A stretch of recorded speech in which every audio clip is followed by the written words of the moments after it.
Hello, friends. I'm back with another lecture. Today, we'll be discussing about linear programming in construction management. This topic is included in the subject Construction Management of Final Semester BE Civil Engineering under GTU. So, this technique of linear programming was basically developed for military purpose. It was developed by George Dantzig in year 1947, and gradually this technique got its applications in the field of construction. In today's lecture, we'll be exploring the fundamentals of linear programming and we'll be discussing the graphical method for solving a linear programming problem. In next lecture, we'll be discussing about the simplex method. So basically this topic is divided in two lectures. The next lecture will be uploaded soon.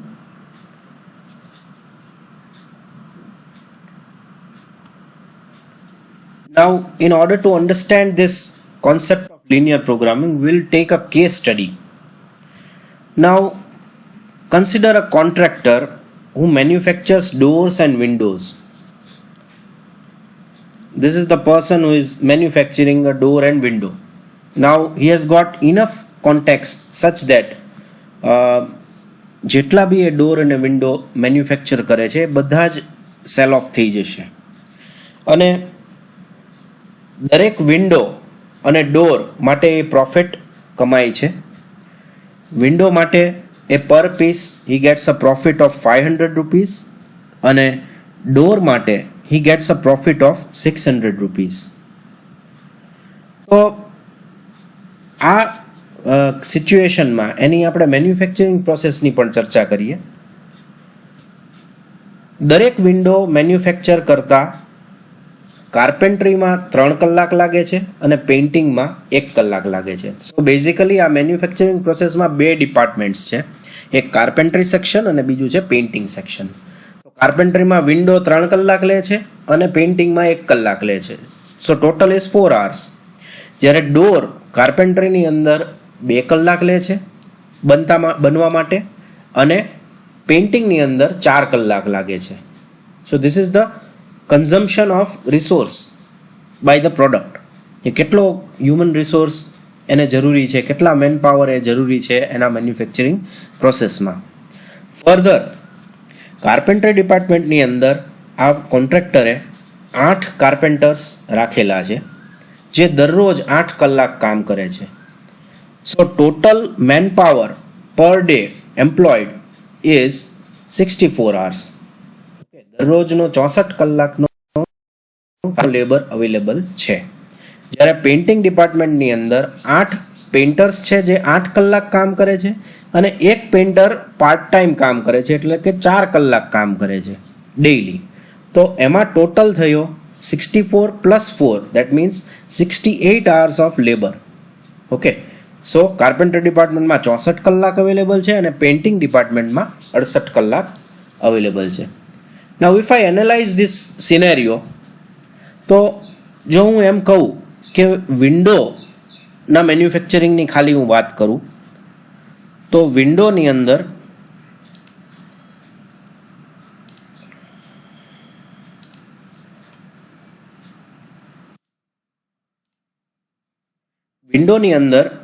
કાર્પેન્ટ્રી 3 કલાક લે છે અને painting 1 કલાક લે છે.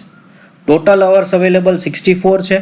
તો કાર્પેન્ટ્રીને ધ્યાને લેતા એક વિન્ડો મેન્યુફેક્ચરિંગમાં જો હું 3 કલાકના રેટથી હું ગણું તો ટોટલ 21.33 વિન્ડો મેન્યુફેક્ચર થશે ફ્રોમ કાર્પેન્ટ્રી સેક્શન. વેરેઝ પેઇન્ટિંગની જો હું વાત કરું તો 68 windows can be painted by painting department. હવે વિન્ડો આખી મેન્યુફેક્ચર ક્યારે થઈ ગણાય? જ્યારે કાર્પેન્ટ્રી અને પેઇન્ટિંગ બંને સેક્શનમાંથી એ પાસ થઈ જાય ત્યારે.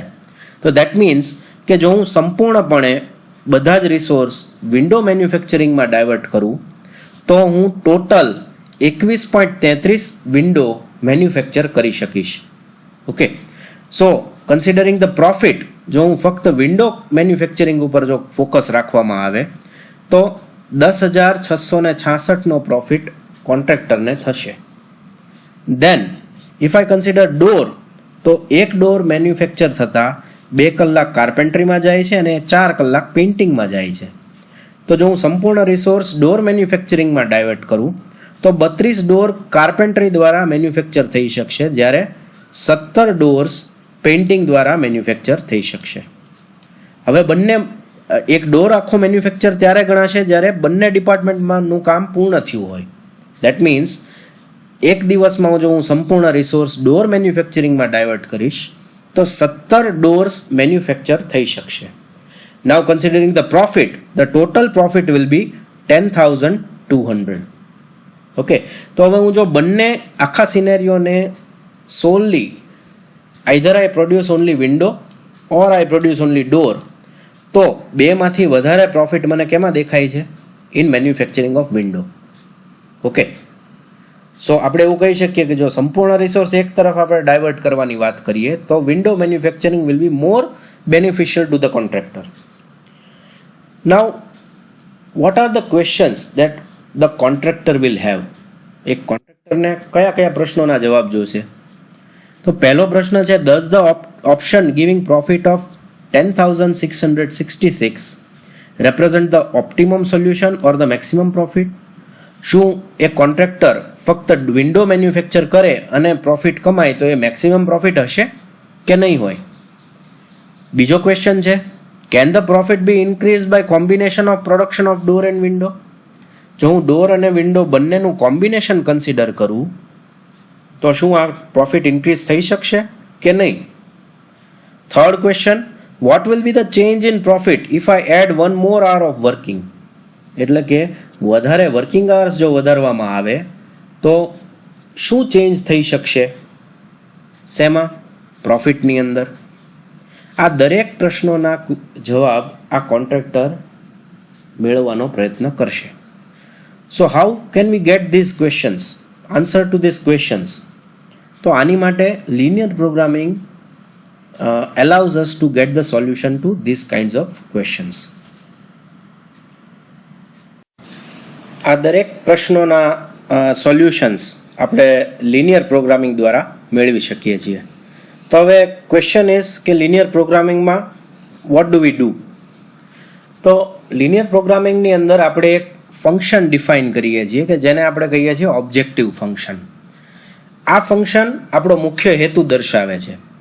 ઇન અવર કેસ આપણો મુખ્ય હેતુ શું છે? To maximise the profit. The contractor is aiming at maximising the profit. તો આ ઓબ્જેક્ટિવ ફંક્શન થયું અને આ ઓબ્જેક્ટિવ ફંક્શન હંમેશા અમુક કન્સ્ટ્રેન્ટ્સની અંદર હોય છે. જેમ કે આપણા કેસની અંદર આપણો જે મેન પાવર છે that will limit the whole profit. એટલે કે ટોટલ મેન પાવર છે એ મુજબનું પ્રોડક્શન થશે અને એ મુજબનો જ પ્રોફિટ મળશે. So our constraint is regarding the man power. Okay, તો now let us discuss how we will solve this problem using linear programming.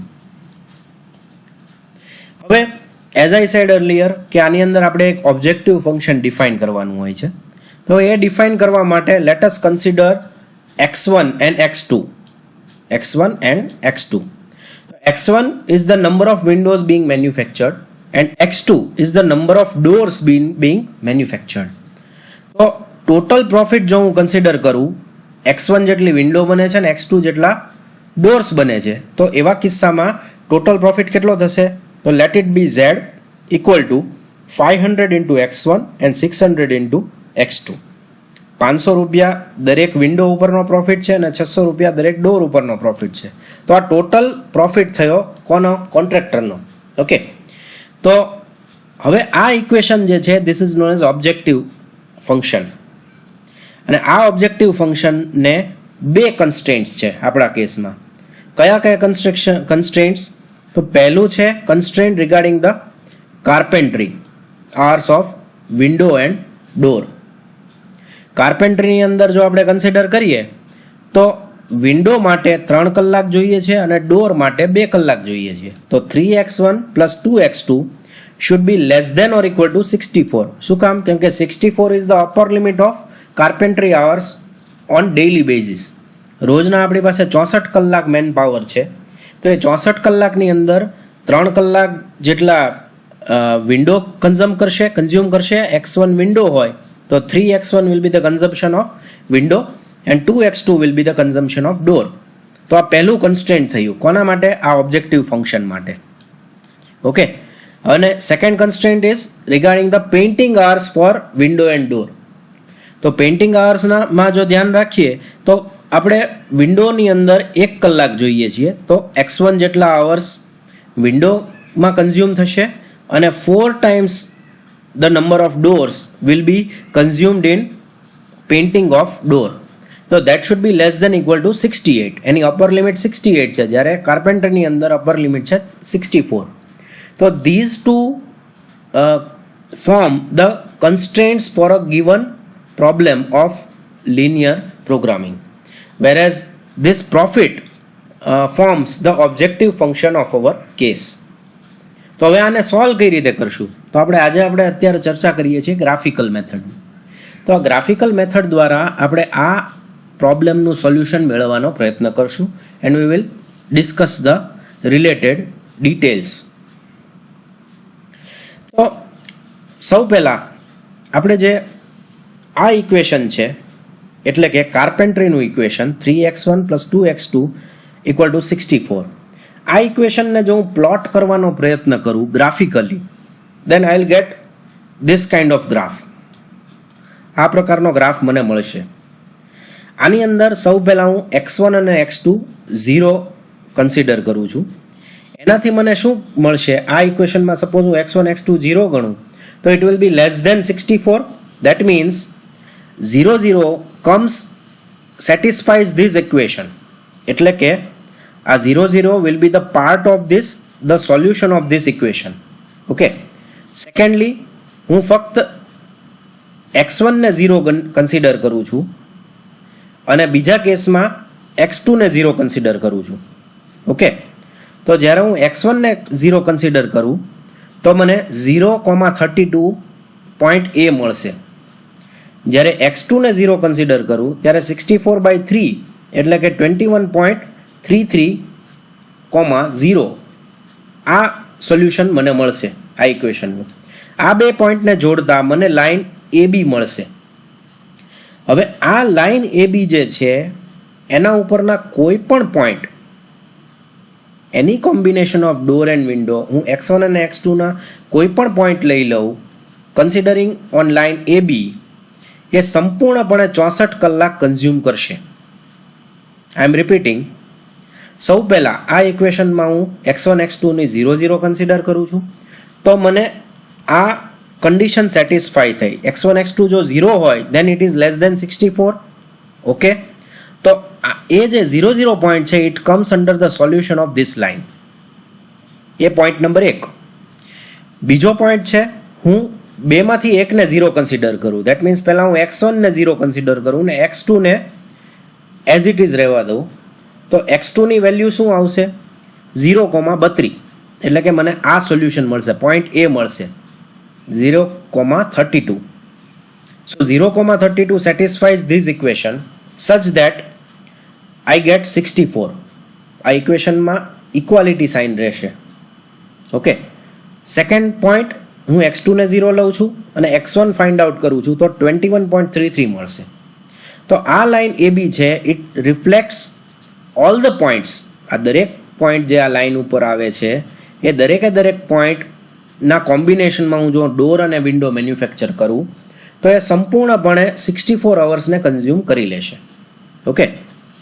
Any combination of door and window on AB will consume 64 hours. Then any combination on right of AB will violate the constraint and left will consume hours less than 64. એટલે કે આ shaded portion જે છે આખો, આ shaded portion જેટલો છે it will consume, આની અંદર જેટલા પણ પોઈન્ટ્સ છે એ પોઈન્ટ્સના કોઓર્ડિનેટ પ્રમાણે જો હું વિન્ડો અને ડોર મેન્યુફેક્ચર કરું તો એ 64 કલાક કરતાં ઓછા અવર્સ કન્ઝ્યુમ કરશે. Whereas on the right of this line AB, એટલે કે આ પોઈન્ટને જો હું કન્સિડર કરું અને આને સબસ્ટિટ્યુટ કરું તો then it will violate the law. That means આ જે કન્ડિશન છે લેસ દેન ઇક્વલ ટુ 64 ની, દેટ વિલ બી વાયોલેટેડ અને hours of consumption will be more. એટલે કે આપણું ફિઝિબલ સોલ્યુશન જે છે એ આ રેન્જની અંદર રહે છે. જે ઓપ્ટિમાઇઝ સોલ્યુશન આપણે મેળવવાનો પ્રયત્ન કરીએ છીએ એ આ શેડેડ પોર્શનની અંદર ક્યાંક હશે, આટલી મને ખબર પડે. Okay,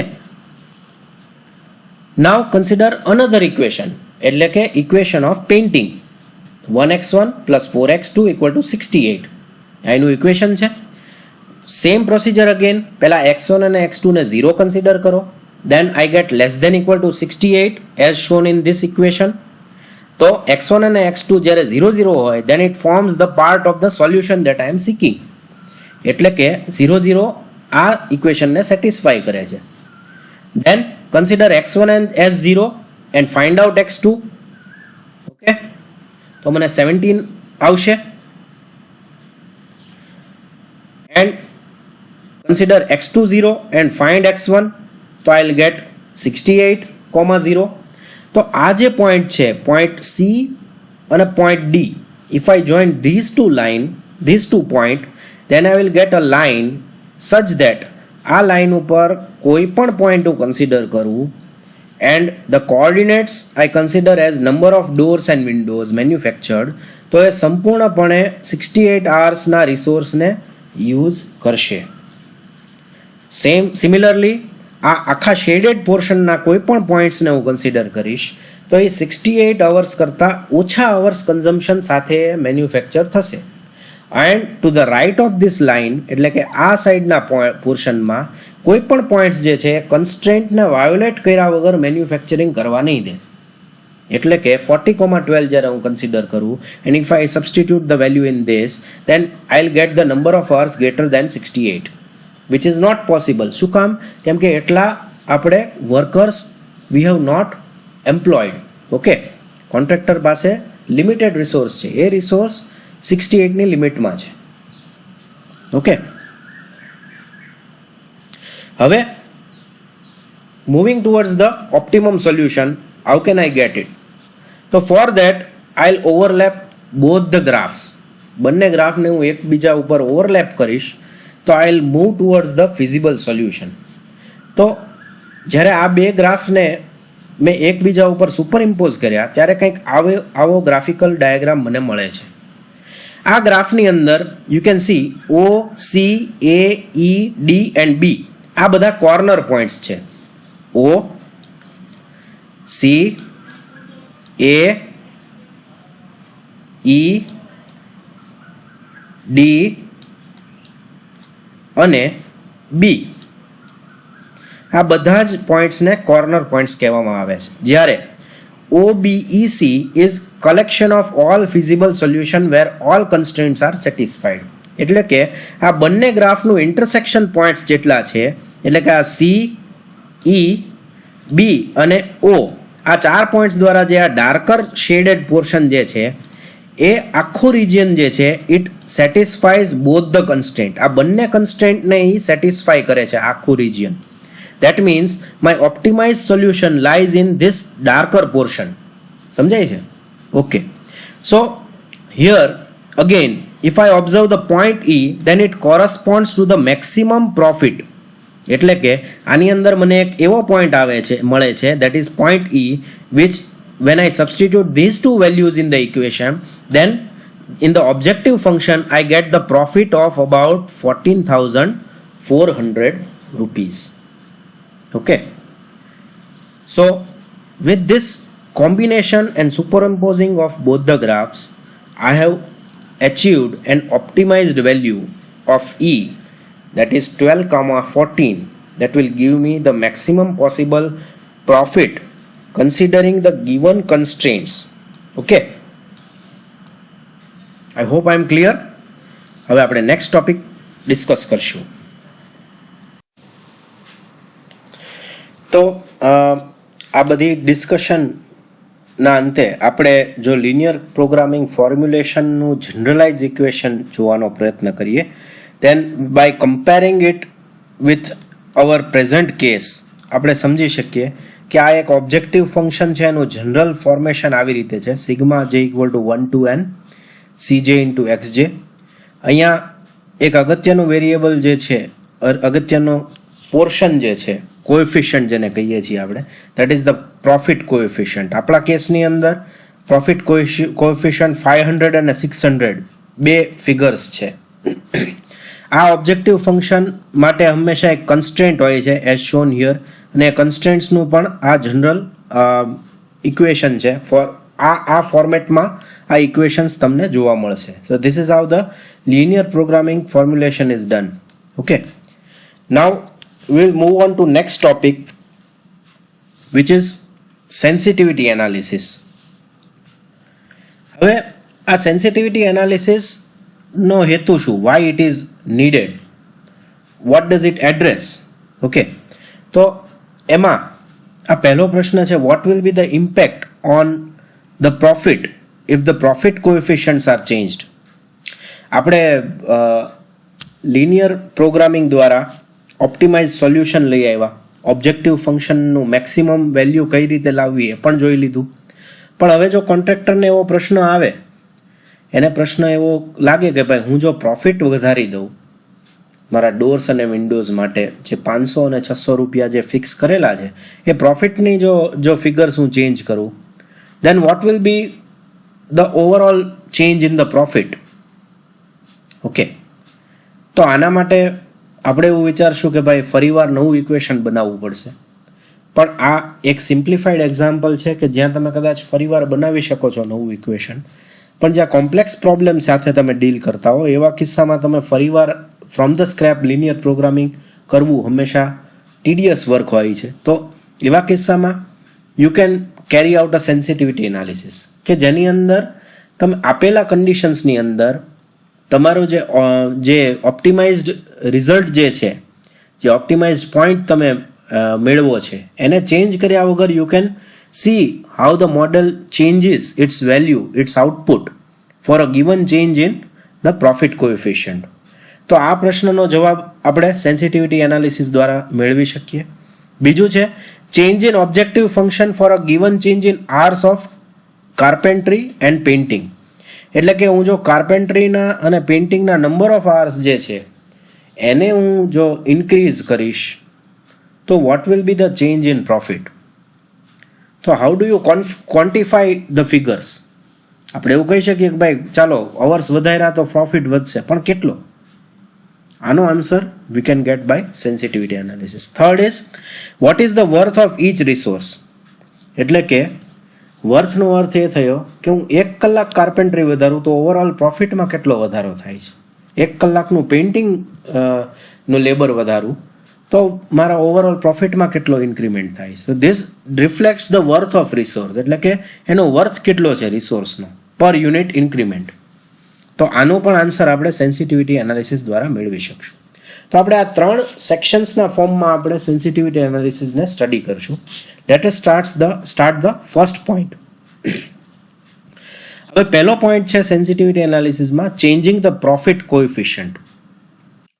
as you can C કે જનરલાઇઝડ ઇક્વેશન જો હું પાછું લાવું તો this is the profit coefficient.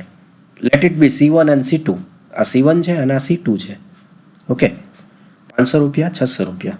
હવે આ પ્રોફિટ કોએફિશિયન્ટને જો હું સ્લોપ સાથે કમ્પેર કરું, દેટ મીન્સ આ જે સોલ્યુશન જે મેં મેળવ્યું છે બે લાઇન્સનું, આ constant equation 1 and constant equation 2, જેને લાઇન 1 અને લાઇન 2 તરીકે આપણે દર્શાવીએ છીએ. This is the optimised point E, કે જ્યાં મને મેક્સિમમ પ્રોફિટ મળે છે. તો આ બે લાઇનનો જે સ્લોપ છે એ સ્લોપ હું કહી શકું 1/4 એન્ડ 3/2 રિસ્પેક્ટિવલી છે. ઓર યુ કેન સે કે આ જે કાર્પેન્ટ્રી માટે છે એનો સ્લોપ છે 3/2 અને આનો છે 1/4. હવે આ બે લાઇન્સના સ્લોપની વચ્ચે, આ બે લાઇન્સના સ્લોપની રેન્જમાં જ્યારે હું મારા ઓબ્જેક્ટિવ ફંક્શનનો સ્લોપ રાખું, ઓકે, તો એવા કિસ્સામાં I can study the sensitivity of changing profit coefficient. Okay, so as you can see in the figure, as long as the slope of objective function lies between the slope of constraint, the optimum solution does not change. એટલે કે મારું જે objective ફંક્શનનો slope આ બે લાઇનના સ્લોપની વચ્ચે જ્યાં સુધી હશે ત્યાં સુધી મારો જે ઓપ્ટિમાઇઝડ રિઝલ્ટ જે છે it will not change. That means આ બે સ્લોપની વચ્ચે જ્યાં સુધી હું આ C1/C2 ચેન્જ કરતો રહીશ ત્યાં સુધી મને ઓપ્ટિમાઇઝડ વેલ્યુ મેક્સિમમ પ્રોફિટ હંમેશા 12 અને 14 દ્વારા મળશે. Okay, so as per this calculation જો હું આ C1 અને C2 માંથી કોઈ એક ફિગરને કોન્સ્ટન્ટ રાખી દઉં તો મને આ બીજા ફિગરની રેન્જ મને મળશે. એટલે કે કયા રેન્જ પ્રોફિટનો કયો રેન્જ હું રાખીશ ડોર અને વિન્ડોમાં સચ ધેટ એ મને મેક્સિમમ પ્રોફિટ 12 અને 14 દ્વારા જ મળશે. સો ધ આન્સર ઇઝ કે જો હું C2 ને 600 રૂપિયા માટે ફિક્સ કરી દઉં એટલે કે આ C2 વેલ્યુને હું 600 રૂપિયા ફિક્સ કરી દઉં છું તો એવા કિસ્સામાં C1 ની રેન્જ મને 150 થી 900 ની મળશે. ધેટ મીન્સ કે 600 રૂપિયાનો જો હું પ્રોફિટ ફિક્સ કરી દઉં ડોરનો તો હું વિન્ડોનો પ્રોફિટ 150 થી 900 વચ્ચે કોઈ પણ ફિગર હું એડોપ્ટ કરું ધેન આ ફિગર આ નંબર ઓફ ડોર અને વિન્ડો દ્વારા મને મેક્સિમમ પ્રોફિટ હંમેશા મળશે. એટલે કે I have an optimize solution for this range. એટલે કે હું 150 થી 900 કોઈ પણ આંકડો એડોપ્ટ કરી શકું પ્રોફિટનો. I can fix it for my given case અને એમાં આ ઈ પોઈન્ટમાં મને મેક્સિમમ પ્રોફિટ મળશે. અનધર કેસ જો હું C1 ને 500 ફિક્સ કરી દઉં અને C2 ની રેન્જ ગોતવાની ટ્રાય કરું તો મને રેન્જ મળશે 333 to 2000 રૂપીઝ. એટલે કે 500 રૂપિયાનો પ્રોફિટ હું વિન્ડોનો ફિક્સ રાખું તો ડોરનો પ્રોફિટ હું 333 થી લઈને 2000 સુધી કોઈ પણ આંકડો રાખીશ તો મારું જે ઓપ્ટિમાઇઝડ સોલ્યુશન જે છે maximum value of Z I will achieve by 12 and 14. તો આ પહેલો પોઈન્ટ થયો સેન્સિટિવિટી એનાલિસિસનો. That is the effect of changing profit coefficient on the overall profit. Okay, overall objective ફંક્શનમાં શું ચેન્જીસ આવી શકશે કે હું કયા રેન્જમાં પ્રોફિટ કોએફિશિયન્ટને ચેન્જ કરી શકું ફોર સેમ સર્કમસ્ટેન્સીસ સચ ધેટ કે મારું ઓપ્ટિમાઇઝ સોલ્યુશન સેમ રહે. Okay, now we will discuss the second point of sensitivity analysis. Now coming to the sensitivity analysis point number 2, that is change in RHS of constraint equation. એટલે આની અંદર આપણે આ જે બે કન્સ્ટ્રેન્ટ ઇક્વેશન છે એનું જે રાઇટ હેન્ડ સાઇડ જે છે 68 hours and 64 hours એ જો ચેન્જ કરશું તો what will be the change in overall objective or in which range we can change the right hand side of equation. Okay, તો આના માટે આપણે સૌ પહેલા આ લાઇન 1 જે છે which is the line for the constraint of carpentry એને પેરેલલ આપણે એક બીજી લાઇન કન્સ્ટ્રક્ટ કરશું such that it passes from the extreme values of line 2 એટલે કે લાઇન C અને લાઇન D માંથી પાસ થતી આ લાઇનને parallel to lines we will be plotting. Okay, હવે આ બે જે કોઓર્ડિનેટ જે છે એને હું જો આમાં સબસ્ટિટ્યુટ કરું તો I'll get figure 204 hours and 34 hours. હવે આ જે બે લાઇન કન્સ્ટ્રક્ટ નવી જે થઈ છે એ it is constructed in such a manner that intersection of line 2 અને say for example આ line 3 છે તો આ બે લાઇનનું ઇન્ટરસેક્શન દ્વારા આપણને ઓપ્ટિમાઇઝ સોલ્યુશન મળશે. એટલે કે the care taken in this sensitivity analysis is that the intersection of line will give us the optimized solution. પહેલા કેસમાં પણ એમ જ હતું કે આ બંને લાઇન જે ઓરિજિનલ હતી એના ઇન્ટરસેક્શનથી આપણને પોઈન્ટ E મળ્યો. તો આ same fashion is continued in this newly constructed line. હવે આ બે જે લાઇન છે it represents the range of hours in which we can study the optimal solution.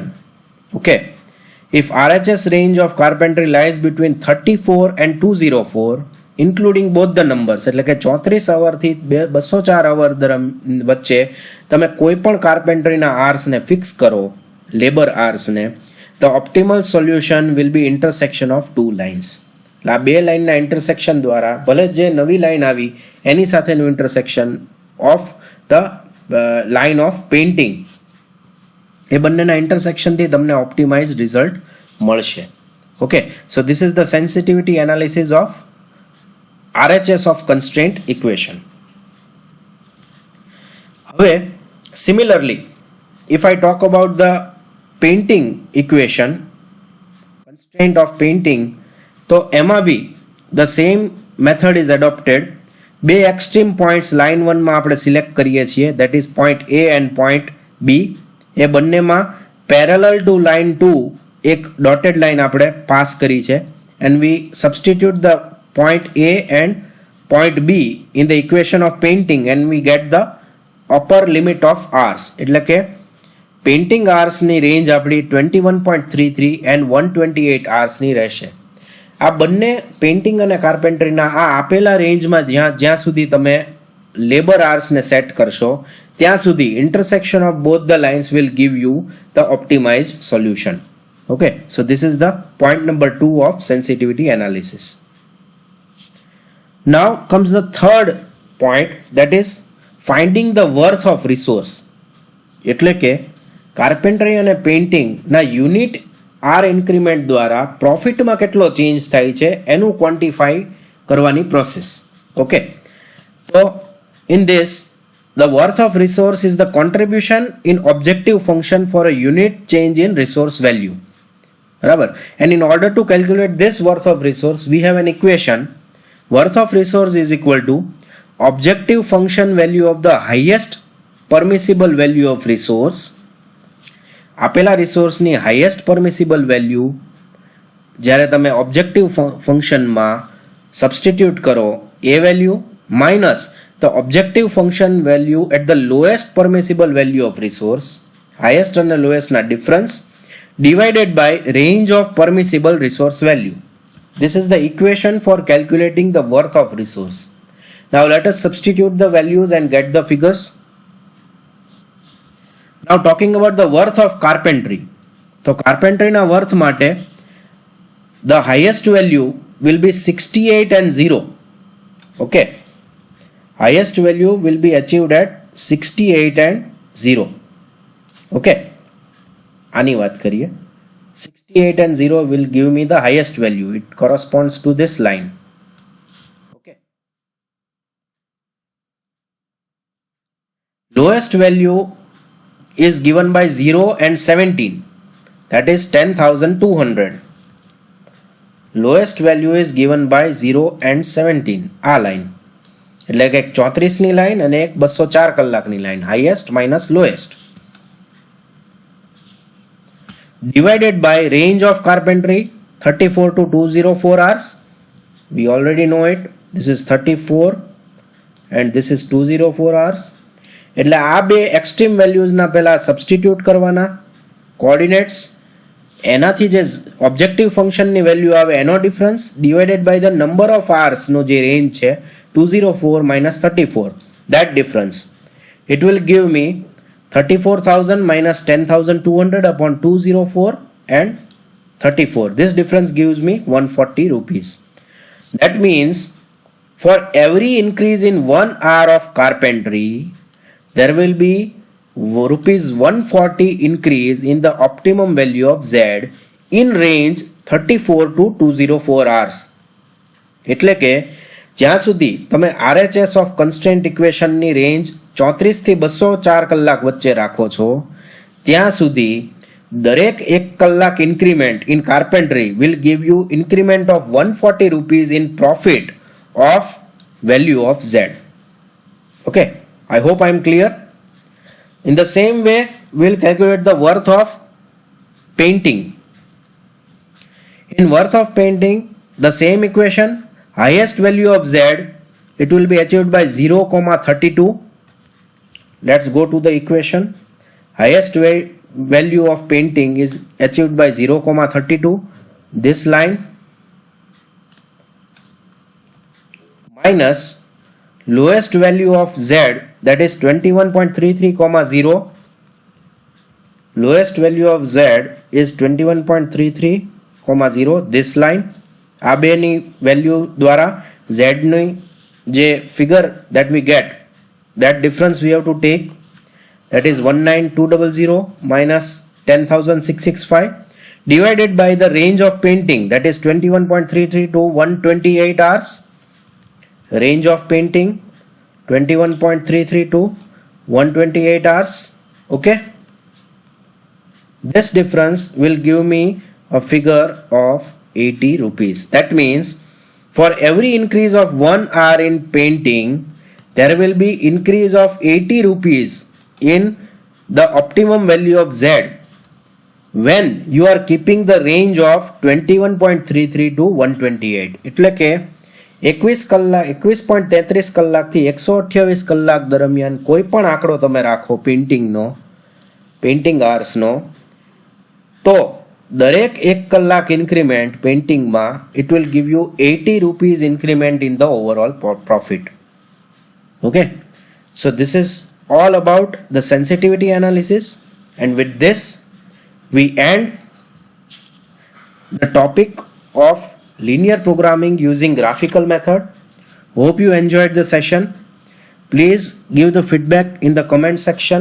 If you have any doubt, you can also ask me in the comment section. Stay home, stay safe. In the next lecture, I'll be discussing the same example using simplex method. Okay, so take care. Have a nice day. Jai Hind.